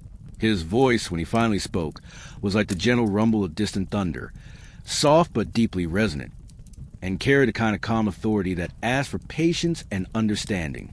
On the morning when many would leave their homes, crossing the threshold into the unknown, the elder prepared to perform his solemn ritual, a rite that bound the village's past to its present and future in ways that were invisible to most but as real as the earth beneath their feet. Before dawn, the elder rose from his bed of straw and linen, moving slowly through the cool shadows of his simple cottage. The walls, made of sun-baked clay and woven sticks, were adorned with faded tapestries and carved wooden talismans, each one a testament to generations who had walked these lands before him. His footsteps made no sound on the dirt floor, for he was careful not to disturb the sleep of those still resting, knowing that the ritual he was about to begin required a space free from distraction and filled with reverence. At the center of the room stood a low wooden table, scarred and worn smooth by years of use. Upon it, the elder arranged his tools, a small bowl of water drawn from the sacred spring, smooth river stones collected from a nearby stream, and a bundle of freshly gathered herbs, sage, thyme, and a sprig of elderflower. Each item was placed with care, the arrangement itself a silent prayer, a weaving together of elements that symbolized purity, strength, and renewal. He dipped his fingers into the bowl of water, letting the cool liquid drip slowly back into the vessel, and whispered words in a language older than memory, a soft incantation meant to cleanse and prepare. The water was a symbol, a bridge between worlds, a purifier of body and spirit. The elder's eyes closed briefly as he focused his thoughts on the travelers who would soon pass beyond the village gates, those who carried not only their belongings but the hopes and fears of everyone they left behind. Next, he reached for the river stones, smooth and cool in his hand. Each stone was unique, shaped by the relentless flow of water and time. He held them up to the light filtering through the small window, watching as shadows played across their surfaces. These stones were tokens, gifts to the journey, reminders that even the hardest paths could be worn smooth with patience and care. The elder placed them one by one into the travelers' packs, tucking them safely among their belongings. A grounding presence meant to steady feet and calm hearts. The herbs came last. The bundle, bound tightly with twine, was burned slowly in a clay dish, the fragrant smoke curling upward in lazy spirals. This smoke was believed to carry blessings to the skies, a message sent on the breath of the wind to protect and guide. The elder moved slowly around the circle of travelers, wafting the smoke gently toward each one, his hands steady despite the weight of the moment. He saw in their faces a flicker of hope and apprehension, the mingling of excitement and sorrow that always accompanied the unknown. With each passing breath, the elder's ritual wove an invisible thread connecting the travelers to their homes, to the land beneath their feet, and to the spirits who watched from the spaces between. The ritual was not a shield against all harm nor a promise of easy roads, but a beacon, a soft light in the darkness, a reminder that they carried not just their own strength but the support of those who loved them. As the ceremony drew to a close, the elder spoke again, his voice low and steady, repeating the ancient words that had been spoken by countless voices before him. These words were not meant to be loud or forceful, but to ripple gently through the air like a calm sea, soothing the soul and steadying the spirit. They spoke of journeys begun and ended, of the cycles of life and the unbreakable bonds that tie one heart to another across distance and time. The travelers, feeling the power of the moment, bowed their heads in quiet gratitude, their hands clasped tightly around the tokens given to them. With the ritual complete, they were ready to step beyond the gates, to carry the blessings and memories of home with them on the long road ahead. The elder watched as the first footsteps faded down the path, the sound soft and sure against the earth. He knew that while the ritual was finished for now, its threads would continue to weave through the days and nights to come, binding village and traveler together until the moment returned, or until memory was all that remained. As the sun rose higher, warming the village and bathing the land in golden light. The elder returned to his cottage, the echoes of ancient words still lingering in the air, a quiet reminder that no journey truly began without the strange and sacred rituals that held them all, those who left and those who stayed, in a delicate, enduring embrace. The village well stood quietly at the heart of the settlement, its weathered stones worn smooth by centuries of hands reaching down to draw the clear, cool water that sustained countless lives. In the stillness of early morning, before the sun had fully claimed the sky, the surface of the water inside the well was as smooth as glass, reflecting the soft hues of dawn and the first timid glimmers of light peeking over the horizon. Around the well's rim, delicate offerings rested like silent prayers, small scraps of cloth tied with care, smooth pebbles polished by rain and time, fragrant sprigs of wild herbs gathered fresh from the fields. These humble tokens, placed there by villagers past and present, were more than simple gifts. They were threads in a tapestry of faith, woven through countless generations who believed deeply in the protective power that dwelled within the well's ancient stone walls. On this morning, as the village stirred awake with hushed anticipation, the well was the focal point of ritual that would send many souls forth into the uncertain world beyond their homes. It was a rite not born of grandeur or ceremony, but of intimate connection between the people and the land, between the body and the spirit, between the safety of home and the vast unknown. One by one, as soft footsteps brushed against the cobblestones, villagers approached the well with quiet reverence. The air was filled with a subtle sense of dew-soaked earth and blooming wildflowers, mingling with the crisp chill that lingered in the morning light. Each traveler knelt carefully at the well's edge, cupping their hands to catch the cool water within its depths. The water felt like liquid clarity against their palms, as if it carried the very essence of the land, pure, enduring, and vital. They lifted the water slowly to their lips, drinking in measured sips, feeling the coolness trickle down and wash away the remnants of sleep, doubt, and hesitation.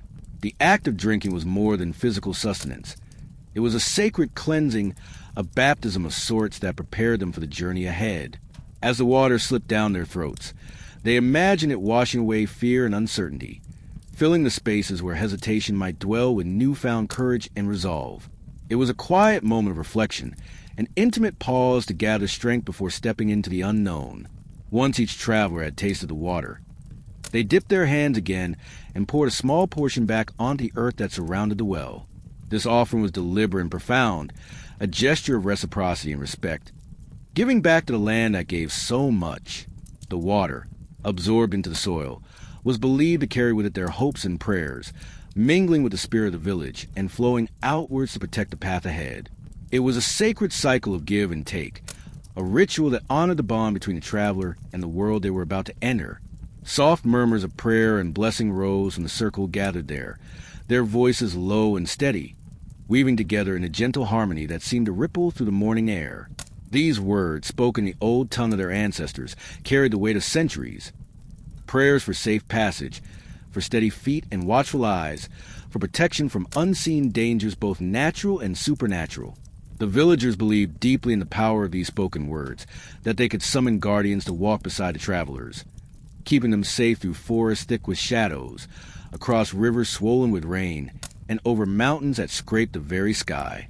The ritual around the well was as much a shared experience as a personal one, a collective breath held between departure and hope. Children watched wide-eyed, their laughter hushed as the solemnity of the moment settled over them like a soft blanket. Elders, their faces lined with the maps of countless journeys, nodded quietly, knowing well the fears and joys that came with leaving home. Each person felt the invisible thread that connected them all, a web of care and protection spun by the simplest acts of faith. When the last traveler completed the ritual, a small child approached with a woven basket in her hands. Her feet barely made a sound as she stepped forward, her wide eyes bright with innocence and earnestness. Inside the basket lay fresh flowers, daisies, wild violets, and sprigs of fragrant lavender, alongside smooth stones gathered from the nearby stream. She placed the basket gently beside the well, a gift from the youngest to those who journeyed forth. It was a reminder that protection was woven through every age, every small heart beating in quiet hope. The village elder, standing nearby, watched this tender exchange with a knowing smile. To him, the well was more than a source of water. It was a heart of the village's spirit, a sacred place where past, present, and future intertwined. The offerings, the prayers, the water, all were threads in an invisible tapestry that held the people together, no matter the distance or time.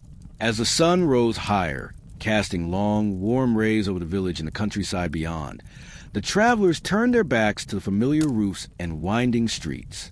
Their steps were light but certain, buoyed by the ritual's strength and the blessings carried in their hearts. Behind them, the well stood still and silent once more, holding the echoes of prayers and the soft splash of water like a secret kept close to the earth's heart. The well's stones, worn and weathered, seemed to hold a timeless patience, waiting for the next journey, the next blessing, the next moment when faith and hope would be poured out in quiet reverence once again. For the villagers, the well was a promise that no journey began without the sacred rites that bound them to their home, to each other, and to the vast, mysterious world beyond.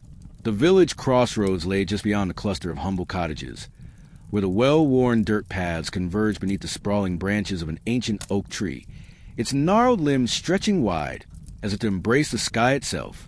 This crossroads was not merely a place of travel, but a sacred space, a boundary between the known and unknown, the safety of home and the uncertainty of the road ahead.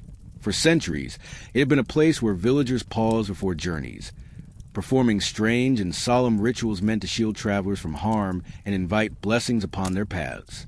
On this particular morning, the air was cool and still, carrying the faint scent of earth and leaves softened by recent rain. The first light of dawn filtered through the thick canopy, casting dappled patterns upon the ground like ancient symbols carved in shadow and light. The village was just stirring, the soft murmur of waking voices, and the rustling of linen blending with the gentle creaking of wooden carts and the distant bleating of sheep. Yet at the crossroads, a hush seemed to settle, as if the earth itself held its breath, awaiting the arrival of those who would soon depart. One by one, villagers gathered beneath the oak's protective boughs, their faces lined with anticipation and quiet resolve. They carried with them tokens of protection, small pouches of herbs, carved wooden charms, and strips of cloth dyed in earthy hues. These objects were more than mere trinkets. They were vessels of hope and faith, imbued with the power of tradition and the whispered prayers of generations past.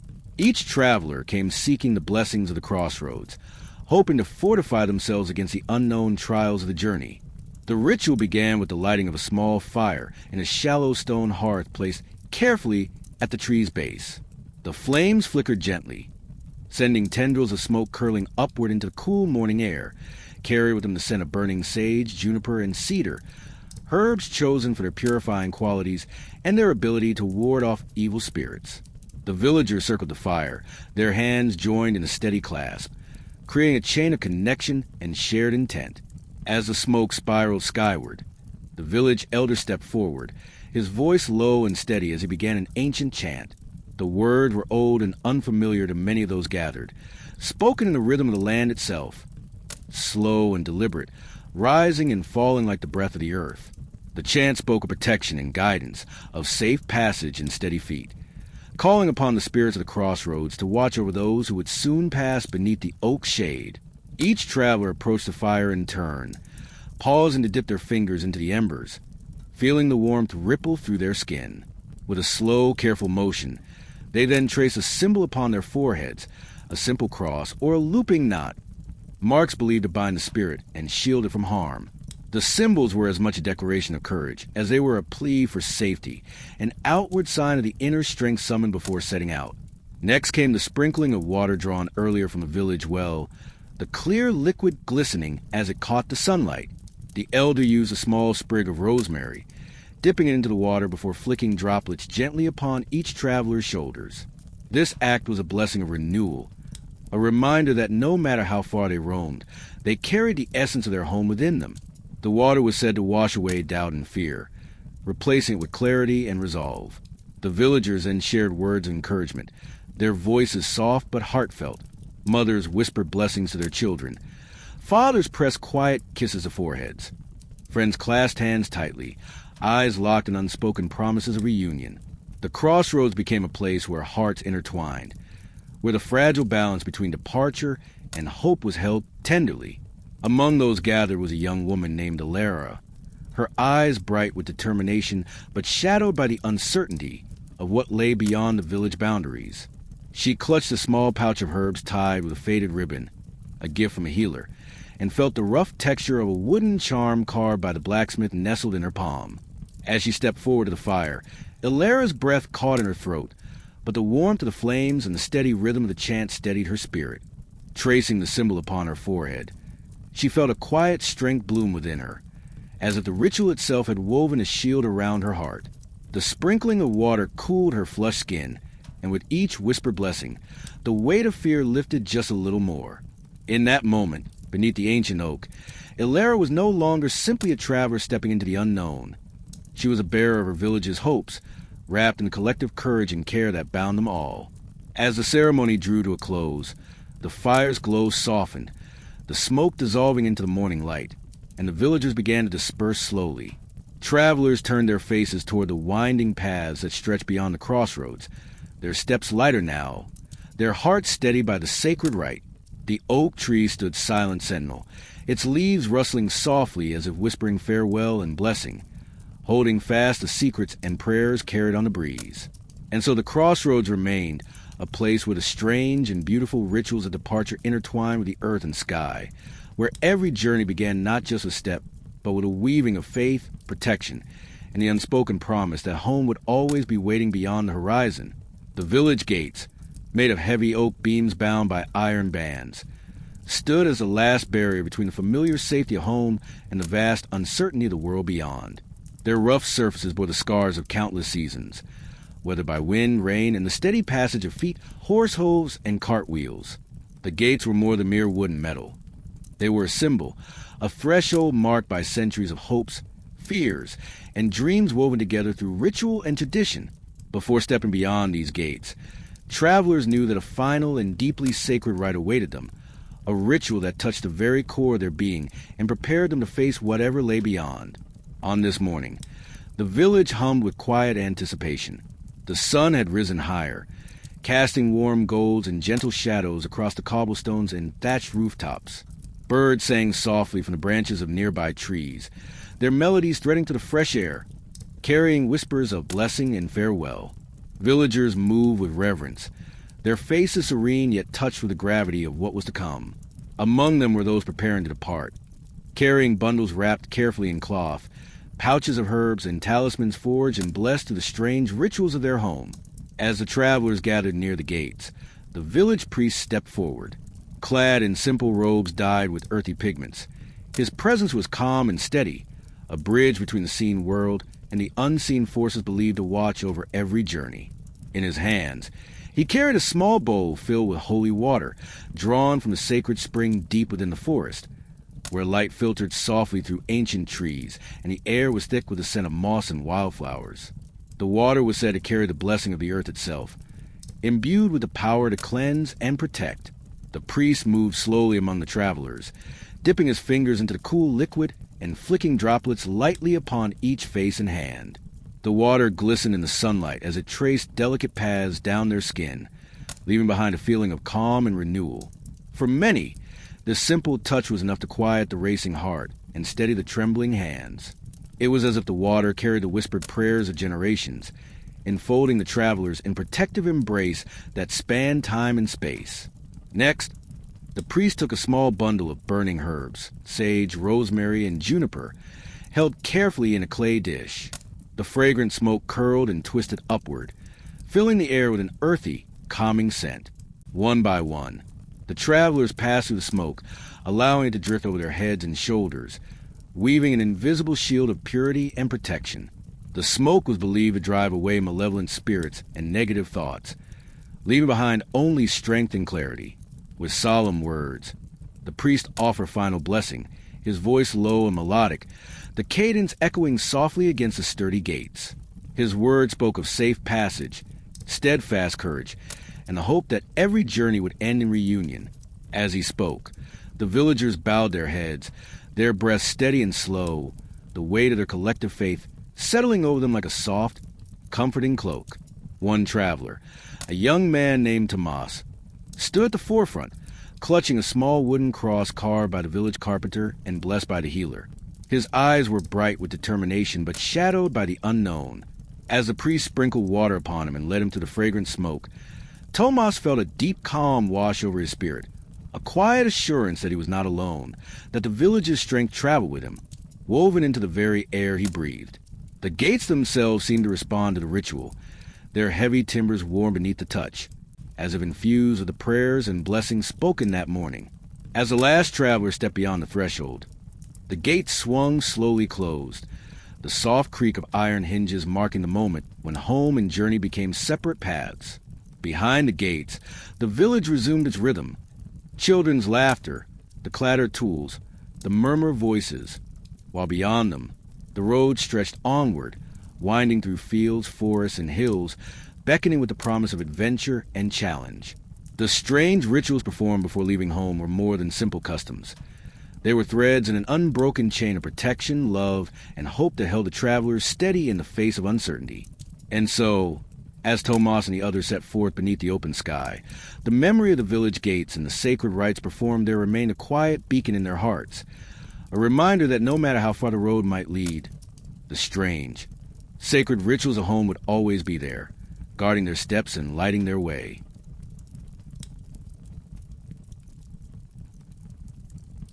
The village hearth was the heart of every home, a place where warmth and light gathered together in a soft glow that chased away the shadows of night and held a promise of safety and comfort. It was more than just a fire. It was a symbol of life, of family, and of the strange, ancient rituals that marked the moments when someone prepared to leave the familiar and step into the unknown. On the morning of departure, the hearth became a sacred space, a place where the flickering flames carried prayers and protection, weaving a quiet blessing into the very air. As dawn's first light filtered through the small window panes, the villagers gathered in their homes around their hearths, each one preparing for the ritual that had been passed down through generations. The air was thick with the scent of burning wood and dried herbs, rosemary, thyme, and lavender, carefully chosen for their calming and protective qualities. These herbs were not only fragrant but held meaning: rosemary for remembrance, thyme for courage, lavender for peace. They were strewn across the hearthstones and woven into garlands that hung from wooden beams, their presence both tangible and symbolic. The ritual began with the lighting of the fire, a task usually performed by the eldest member of the household. With slow, deliberate movements, they struck flint against steel, sending sparks flying until a small flame caught and grew. The fire was coaxed to life with gentle breaths and careful tendrils of smoke, rising in lazy spirals toward the ceiling, carrying the hopes and prayers of those who gathered. The sound of the crackling fire was soft but steady, a comforting heartbeat in the quiet morning.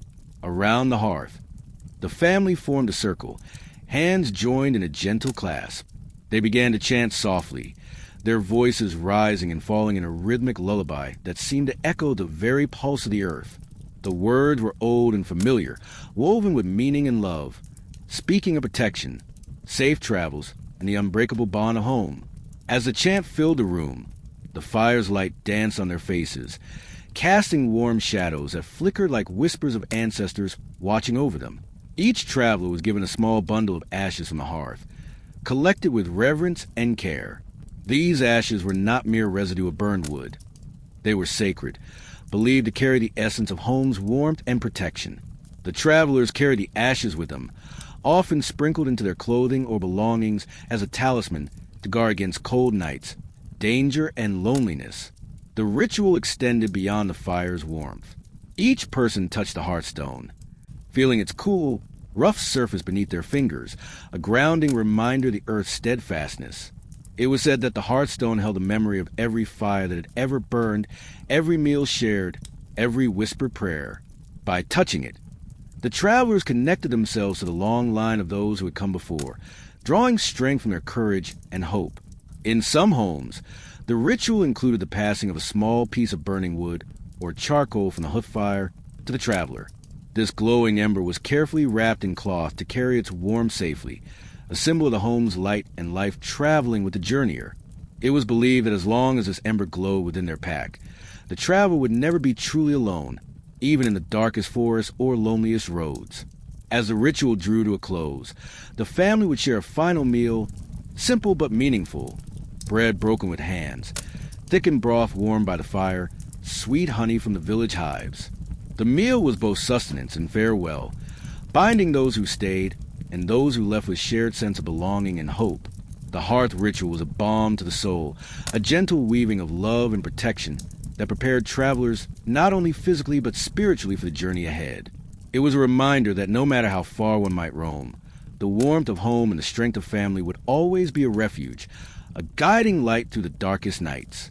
Outside, as travelers stepped beyond their doorways, the memory of the hearth's flickering flames and the ritual's quiet power traveled with them, a silent promise that home awaited their return.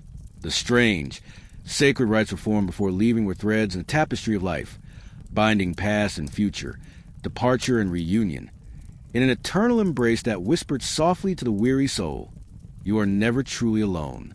The ancient village square lay silent in the early morning, wrapped in the soft hues of dawn that painted the sky in gentle shades of pink and gold, the air still cool with the lingering breath of night. This square, the heart of the community, had witnessed countless moments. Festivals bursting with laughter and song, markets brimming with the scent of fresh bread and ripe fruit, and the slow, steady passing of the seasons.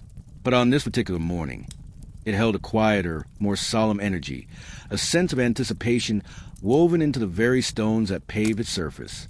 For the square was the site of one of the most mysterious and sacred rituals performed before leaving home, an ancient rite involving the sacred circle and the whispered blessings of those who stayed behind.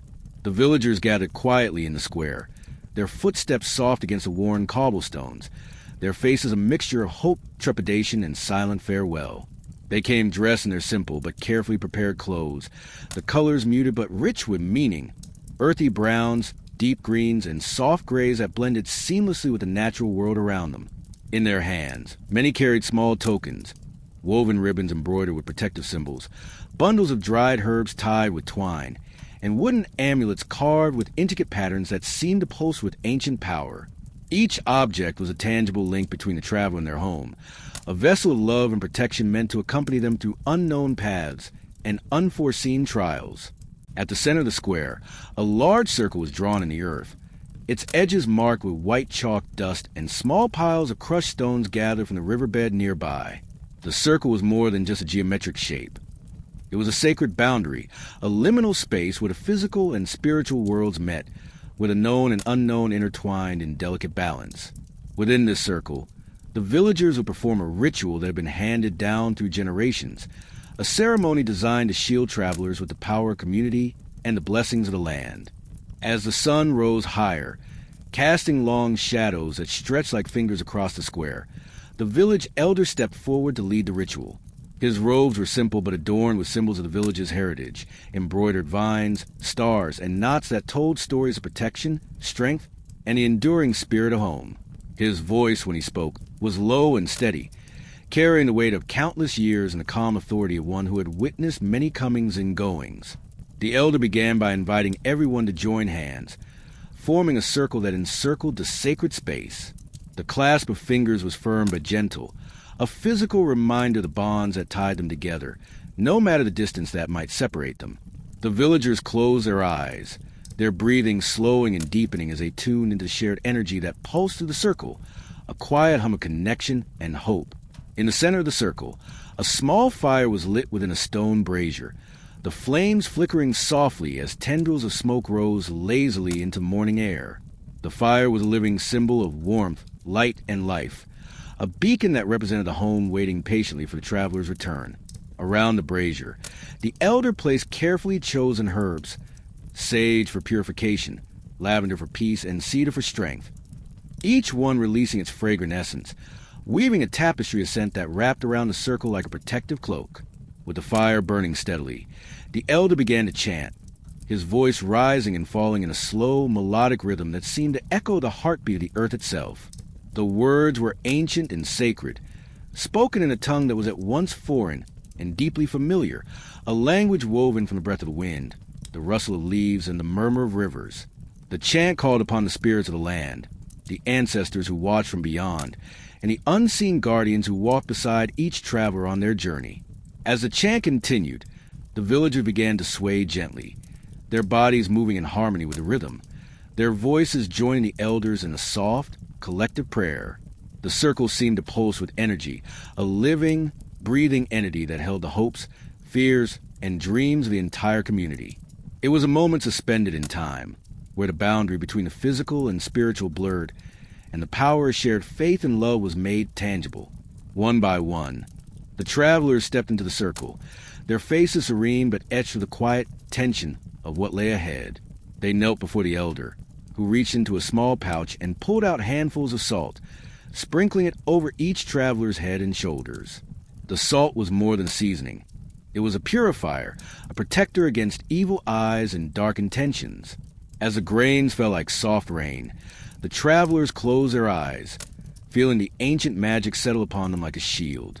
Next, the elder took a small bowl filled with water from the sacred spring, its surface shimmering in the firelight. He dipped his fingers into the water and flicked droplets over the travelers, a blessing of life and renewal. The water was said to cleanse the spirit and bind the traveler to the land, a reminder that no matter how far they roamed, they carried home within them. Around the circle, the villagers sang softly, their voices weaving a lullaby of protection and hope. The melody was slow and flowing, each note a gentle caress that eased the heart and calmed the mind. It was a song that spoke of safe passage, steady feet, and the enduring power of love, a song that wrapped around the travelers like a warm blanket, guarding them against the cold and loneliness of the road.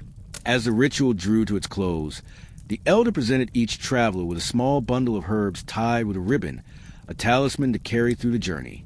The bundles contained rosemary for remembrance, thyme for courage, and rue for protection, plants carefully gathered and blessed by the village healer.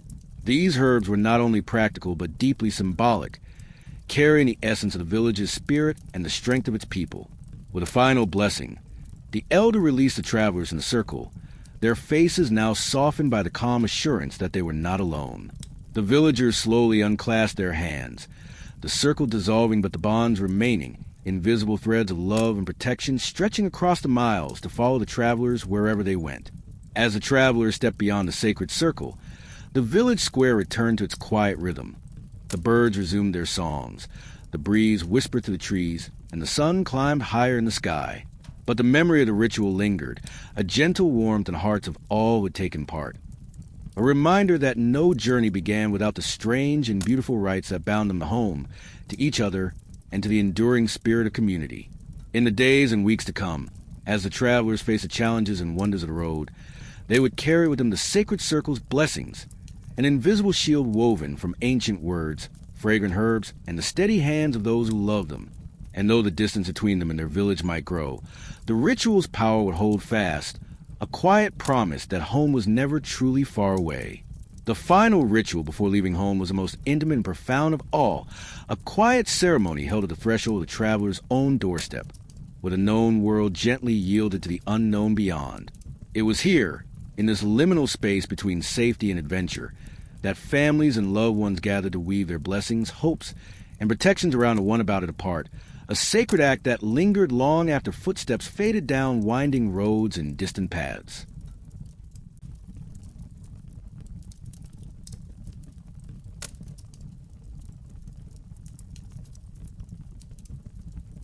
The village lay draped in the soft light of early morning, a gentle hush settling over the rooftops, gardens, and cobblestone streets.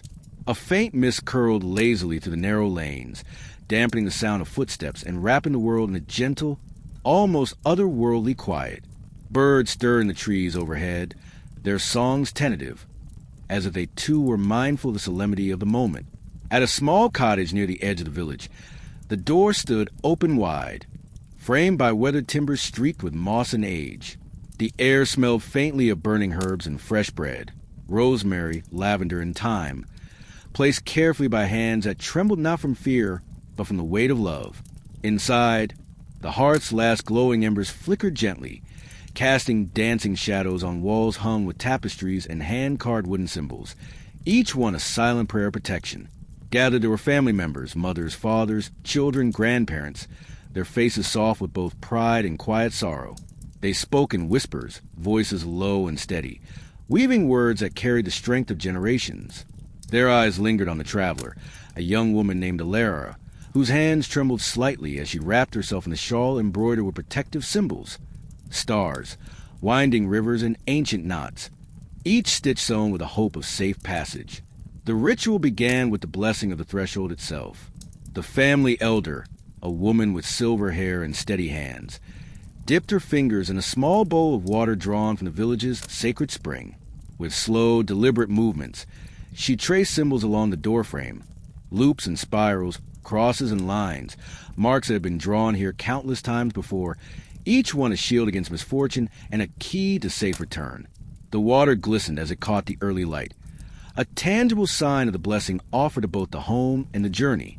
As the elder worked, the family gathered around, each taking turns to lay their hands gently upon the doorframe, sending silent prayers and wishes that mingled with the moisture and the worn wood.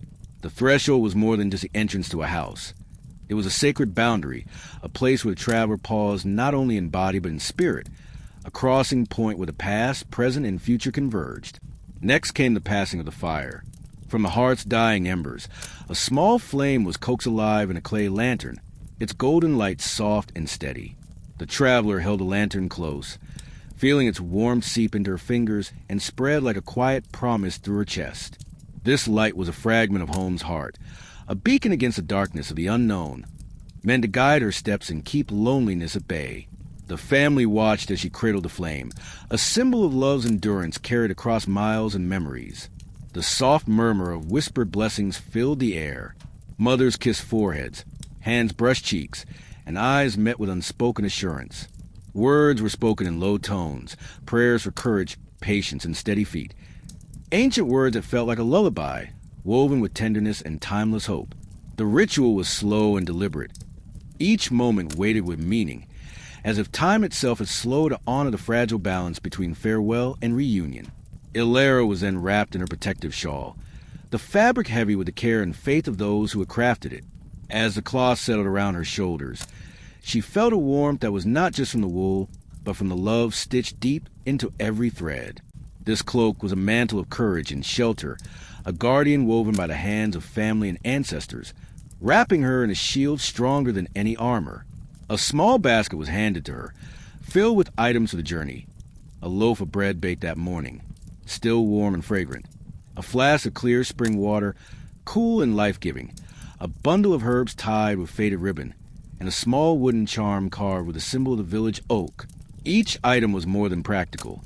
It was imbued with meaning, a talisman against hunger, thirst, weariness, and fear. They were the village's heart in tangible form, carried silently on the road ahead. Before stepping beyond the threshold, Ilera paused and looked back at her family and home. The air was thick with the scent of burning herbs and fresh earth, the soft light of dawn casting golden hues on familiar faces and well-worn stones. The moment hung between them like a breath held in time, heavy with love, with hope, with the ache of parting. Then, with slow, steady steps, Ilera crossed the threshold, the soft crunch of gravel beneath her feet blending with the whispered prayers that trailed behind her like a gentle wind. The door closed softly, sealing the warmth and safety of home as she ventured into the cool morning air, the lantern's flame a steady pulse against the uncertainty of the road. As she walked, the strange and sacred rituals performed before leaving home remained with her, an invisible cloak of protection and love. They were the songs sung softly in the dark, the touch of hands on weathered wood, the warmth of fire carried close. They were the silent promises of those who waited, the steady heartbeat of a place that would never truly let her go. In the days and nights to come, when the path was long and shadows deepened, these rituals would be her anchor. They would steady her spirit when fear whispered at the edges, when loneliness stretched wide like an endless sea. They would remind her that though she had stepped beyond the known, the strange, sacred rites of home traveled with her, wrapping her in a blanket of light and hope. Back in the village, life moved slowly beneath the ancient oaks. The well stood silent and strong, its stones holding the echoes of countless prayers. The crossroads whispered blessings to the wind. The village gates waited patiently for every return. And the hearth fires burned bright, casting their glow through windows and hearts alike, a constant reminder that no journey began without the strange and beautiful rituals performed before leaving home.